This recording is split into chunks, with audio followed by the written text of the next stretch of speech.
ایوان سے پیر طریقت رہبر شریعت حضرت علامہ مفتی سید عبدالحق شاہ صاحب سے بھی سے عزگزار ہوں کہ تشریف لائیں اور اپنے مبارک خیالات کا اظہار فرمائیں۔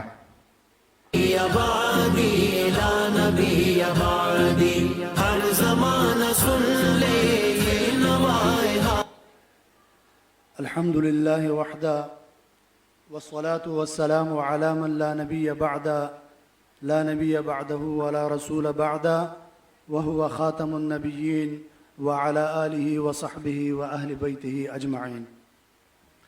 أما بعد فأعوذ بالله من الشيطان الرجيم. بسم الله الرحمن الرحيم. قل بفضل الله وبرحمته فبذلك فليفرحوا هو خير مما يجمعون. آمنت بالله صدق الله مولانا العظيم. وقال عليه الصلاة والسلام إن أحب الأعمال إلى الله تعالى الحب في الله والبغض في الله أو كما قال عليه الصلاة والسلام. سامعین محترم، علماء کرام، مشایخ عظام، صدر محفل، شیخ طریقت جناب حضرت علامہ مولانا شاہ عبد الحق قادری دامت برکاتہم العالیہ، اور خصوصاً ختم نبوت فورم کی جانب سے یہ مبارک محفل جو سجی گئی ہے، اللہ جل وعلا شانہ ہمیں اور آپ کو اس کی خیرات اور برکات کما حق ہو نصیب فرمائے۔ مقدمات اور تمہیدات کو چھوڑ کر اس ختم نبوت فورم کراچی کی جانب سے یہ مبارک محفل جو سجی گئی ہے، 1500 سالہ جشن ولادت نبی صلی اللہ تعالی علیہ وآلہ وسلم، میرے عزیز دوستوں، ساتھیوں، ہمیں اور آپ کو چاہیے، جو ضرورت ہے اس وقت، اس دور میں، اس فساد کی دور میں، جو کہ یہ فتنوں کی زمانہ نہیں ہے بلکہ یہ فساد کی زمانہ ہے، اس دور میں اور اس زمانے میں ہمارے اور آپ کے اوپر لازم ہے کہ خصوصی طور پر ہمارے ساتھ تعلق رکھنے والے علماء کرام، ہمارے ساتھ تعلق رکھنے والے عوام الناس کو عقیدے کی اہمیت کے بارے میں اور خصوصاً عقیدے کے حوالے سے ان کو آگاہ کیا جائے۔ میرے والد محترم جناب سید احمد علی شاہ صاحب دامت برکاتہم العالیہ 25 سال فرنٹیر کالونی غوثیہ مسجد میں گزارے، لیکن 25 سال میں ہمیشہ 99% جب بھی آپ نے تقریر کیا تو عقیدے کے اوپر تقریر فرمایا۔ فضیلتوں کے اوپر تقاریر بہت زیادہ کم ہوا کرتی تھی، خصوصاً جمعے کے دن جو تقاریر آپ کا ہوا کرتا تھا وہ صرف عقیدے کے اوپر ہوا کرتا تھا۔ میرے عزیز ساتھیوں، میرے دوستوں، امام ربانی مجدد الفسانی شیخ احمدی فاروقی سرہندی رحمت اللہ تعالی علیہ مبارک مکتوبات شریف میں ارشاد فرماتے ہیں، اعلم ان لكل شخص تمنى امرا من الامور وتمنى هذا الفقير التشديد على اعداء الله عز وجل واعداء رسول الله صلی اللہ علیہ وسلم۔ آپ فرماتے ہیں کہ دنیا میں ہر کسی کی تمنا ہوتی ہے، خواہش ہوتی ہے، لیکن میری تمنا اور میری خواہش یہ ہے کہ میں ہمیشہ اللہ اور اس کے رسول صلی اللہ تعالی علیہ وآلہ وسلم کے دشمنوں کے ساتھ تشدید اختیار کروں۔ اور پھر امام ربانی رحمت اللہ تعالی علیہ ارشاد فرماتے ہیں، وَإِحْتِقَارُ آلِهَةُمُ الْبَاطِلَ وَاعْلَمْ يَقِينًا أَنْ لَا عَمَلَ أَرْضَى مِنَ الْحَقِّ جَلَّ وَعَلَى مِنْ هَذَا الْعَمَلِ۔ میرے ساتھیوں، میرے مریدینوں، یہ سمجھ لو، یقین کے ساتھ اس بات کو اپنے ذہن میں رکھ لو کہ اللہ جل وعلا شانہ کو اس عمل سے بڑھ کر کوئی عمل محبوب نہیں ہے۔ پھر امام ربانی صاحب رحمت اللہ تعالی علیہ ارشاد فرماتے ہیں، وَلِهَذَا نُرَغِّبُكُمْ فِي هَذَا الْعَمَلِ الْمَرْضِ مُكَرَّرًا۔ اس عمل کی ترغیب میں آپ کو بار بار دلاتا ہوں کہ ہمیشہ اللہ اور اس کے رسول صلی اللہ تعالی علیہ وآلہ وسلم کے دشمنوں کے ساتھ تشدید اختیار کرو۔ پھر امام ربانی صاحب رحمت اللہ تعالی علیہ ارشاد فرماتے ہیں، اتیان هذا العمل من اہم مہمات الاسلام۔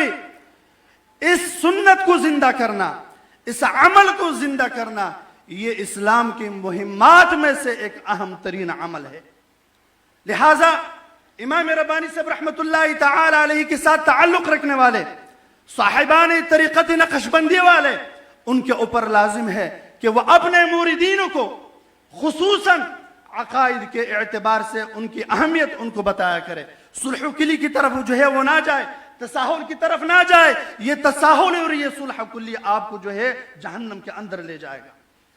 پیران پیرا شیخ عبد القادر جیلانی رضی اللہ تعالی عنہ مبارک ارشاد فرماتے ہیں فالذی یجب علی المبتدی فی هذه الطریقۃ, اس طریقہ قادریہ مبارکہ میں سب سے پہلے لازم مرید کے اوپر جو ہے وہ کیا ہے؟ الاعتقاد الصحیح الذی هو الاساس, عقیدہ کی صحیح ہونا ہے جو کہ اساس ہے, جو کہ بنیاد ہے. وہ کون سا تھی عقیدہ؟ فیکون علی عقیدۃ السلف الصالح, سلف صالحین کے عقیدے پر ہو, اہل سنہ والجماعہ کے عقیدے پہ ہو, سنت الانبیاء والمرسلین کے عقیدے پہ ہو, صحابہ اور تابعین اور تبع تابعین اولیاء کرام رضوان اللہ تعالی علیہم اجمعین کے عقیدے پر ہو.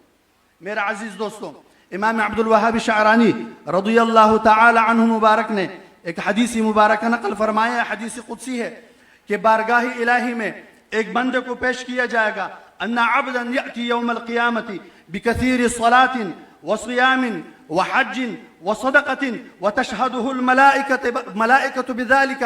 بارگاہ الہی میں ایک بندے کو پیش کیا جائے گا جس نے زیادہ نماز بھی پڑھے ہوں گے, کثرت سے اس نے حج بھی ادا کیے ہوں گے, صدقات بھی کیے ہوں گے, خیرات بھی کیے ہوں گے, فرشتے بھی گواہی دیتے ہوں گے کہ اس بندے نے یہ تمام اعمال کیا ہے.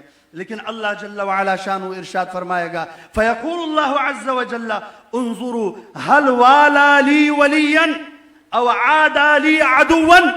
اے فرشتو, اس کے نام اعمال میں دیکھو کیا اس نے دنیا میں میرے دوستوں کے ساتھ میری رضا کی خاطر محبت اختیار کیا ہے کہ نہیں کیا ہے؟ کیا اس بندے نے دنیا میں میری رضا کے خاطر میرے دشمنوں کے ساتھ عداوت اختیار کیا ہے کہ نہیں کیا ہے؟ یہ عمل اس کا دیکھو کہ اس کا نام اعمال میں ہے کہ نہیں ہے. کثرت صلاۃ, کثرت حج, کثرت صدقات, یہ آپ کا کام نہیں آئے گا, یہ حقوق اللہ ہے, اللہ تعالیٰ آپ کو معاف فرما دے گا. لیکن اگر آپ کا عقیدہ خراب ہو, بد مذہب ہو, تو یہ آپ کو جہنم میں لے کر چلا جائے گا. اس لیے نبی کریم صلی اللہ تعالی علیہ وآلہ وسلم نے ارشاد فرمایا ان احب الاعمال الی اللہ تعالی الحب فی اللہ والبغض فی اللہ. اللہ تعالیٰ کو عملوں میں سے سب سے محبوب ترین عمل اللہ تعالیٰ کی رضا کی خاطر محبت اختیار کرنا, اللہ تعالیٰ کی رضا کی خاطر بغض اختیار کرنا.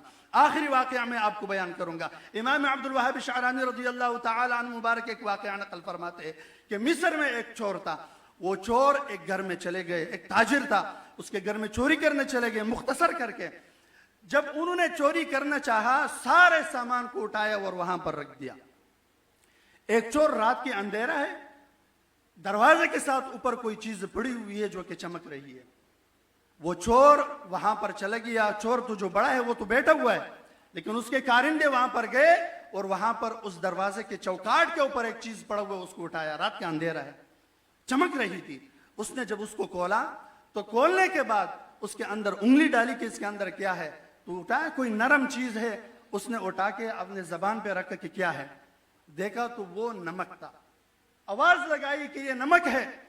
تو ان چوروں کا جو بڑا تھا اس نے آواز لگایا کہ سب کے سب سامان واپس رکھ دو, اور اس تاجر کو کہا کہ اے تاجر, جب تک ہم لوگ زندہ ہیں ہم آپ کے گھر سے چوری نہیں کریں گے, آپ خاموش اور آرام سے بیٹھ جائے اس شہر میں, اس مصر کے اندر. امام عبد الوہاب شعرانی رضی اللہ تعالی عنہ مبارک ارشاد فرماتے ہیں جب اس چور نے اس تاجر کی گھر میں جا کر اس نمک کو چکھ لیا, نعمت ظاہری کو کھا لیا, اور ان کی وفا کو دیکھو کہ اس نے اس تاجر سے یہ کہا کہ مرتے تک ہم آپ کے گھر سے چوری نہیں کریں گے. تو میرے عزیز دوستوں, میرے ساتھیوں, جن کا ہم کھاتے ہیں, جن کے ہم پیتے ہیں, جن کے ساتھ ہماری تعلق ہے, جن کے ساتھ ہماری نسبت ہے, اعلی حضرت عظیم البرکت الشاہ احمد رضا خان نور اللہ مرقدہ, جب ان کے ہی کھاتے ہیں, ان کے ہی پیتے ہیں, اور ان کے ساتھ آپ کی نسبت ہے, آپ اپنے آپ کو بریلوی کہتے ہو, پھر بھی جو ہے آپ اس نے جو آپ کو نعمت باطنی سے آپ کو منور فرمایا, مزین فرمایا, جو کہ عقیدہ ہے, آپ ان کے ساتھ کیوں غداری کر رہے ہو؟ میرے عزیز دوستوں, میرے ساتھیوں, یہ ختم نبوت فورم کراچی کی جانب سے یہ 1500 سالہ جشن ولادت نبی صلی اللہ تعالی علیہ وآلہ وسلم, یہ ہمیں اور آپ کو جو بتا رہا ہے, یہ بتا رہا ہے کہ ہم اور آپ آج جب اس محفل میں بیٹھے ہوئے یہ عقیدے کے اعتبار کی وجہ سے، ورنہ کوئی پنجابی ہے، کوئی سندھی ہے، کوئی اردو بولنے والا ہے، کوئی پٹھان ہے، کسی کے ساتھ کوئی کسی کا تعلق نہیں ہے. اگر ہم اکٹھے ہوئے ہیں تو عقیدے کی وجہ سے اکٹھے ہوئے ہیں. یہ اعلیٰ حضرت عظیم البرکت نور اللہ مرقدہ کی برکات ہے. ہمارے پیر مرشد حضرت خواجہ سیف الرحمن نور اللہ مرقدہ فرماتے ہیں کہ اگر اعلیٰ حضرت رحمت اللہ تعالی علیہ اس بر اعظم یہ بر صغیر کے خطے میں نہیں ہوتے تو یہ خطہ جو ہے مکمل وہابیت سے بھر جاتا. اللہ جل وعلا شانہ ہمیں اور آپ کو عقیدہ اہل سنہ و جماعہ پر قائم اور دائم فرمائے. وآخر دعوانا ان الحمد